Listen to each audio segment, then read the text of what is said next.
পাকিস্তানের সাথে আফগানিস্তানের সংঘাত যত বাড়বে তত হেফাজতে ইসলামের সাথে জামাতের সংঘাতও বাড়বে, চরম আকার ধারণ করবে ধীরে ধীরে। পাকিস্তানের সাথে আফগানিস্তানের সংঘাতের মূল কারণ হচ্ছে কয়েকটি। এর ভিতরে অন্যতম কারণ বেলুচিস্তান।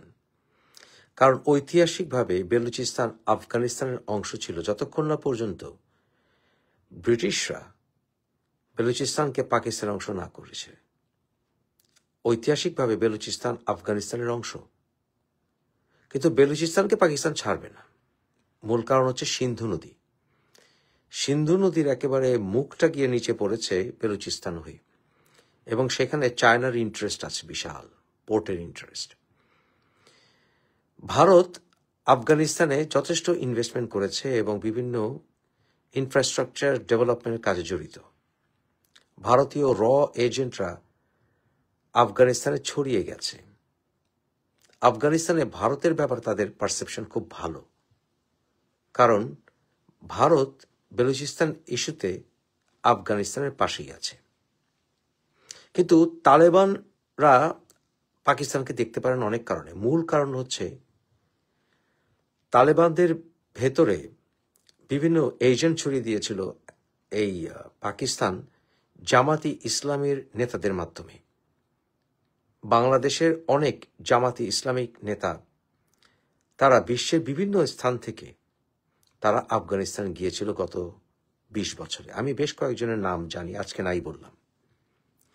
এবং এই আফগানিস্তানে গিয়ে তারা প্রথমত মুজাহিদিন ডেভেলপমেন্টের পরে যে মুজাহিদিনের পরবর্তী তালিবান হয়েছে আপনারা জানেন। প্রথম দিকে জামাত ইসলামকে কিছুটা তাদের মিনিস্ট্রিতে স্থান দিলেও পরবর্তীতে তালেবানরা এই জামাতি ইসলামকে সব দিক থেকে মোটামুটি নিষিদ্ধ করেছে। জামাতিদের সকল কার্যকলাপ প্রায় নিষিদ্ধ আফগানিস্তানে, কারণ তারা জানে জামাতি ইসলামী তারা সব সময় পশ্চিমাদের দালাল হিসেবে কাজ করেছে। যেমন কাজ করেছে তারা 1971 সালে বাংলাদেশের স্বাধীনতা যুদ্ধের সময়। বাংলাদেশের স্বাধীনতা যুদ্ধের সময় এই জামাতিরা পশ্চিমাদের দালাল হিসেবে কাজ করেছিল।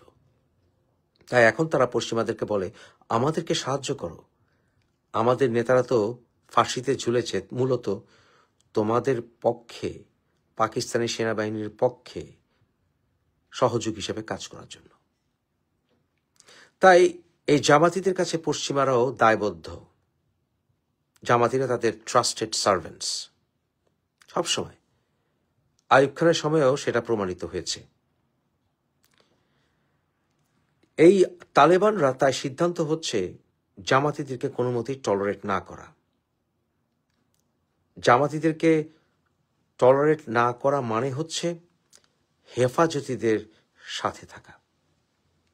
বাংলাদেশের হেফাজত ইসলাম মামুনুল হক কিছুদিন আগে আফগানিস্তান ঘুরে এসছেন এবং তারা প্রমাণ করেছেন হেফাজত ইসলামের মামুনুল হকের বাবা, উনিও যে আফগানের এই তালেবানদের সঙ্গে বন্ধুত্ব ছিল তার স্মরণ করিয়ে দিয়ে এলেন।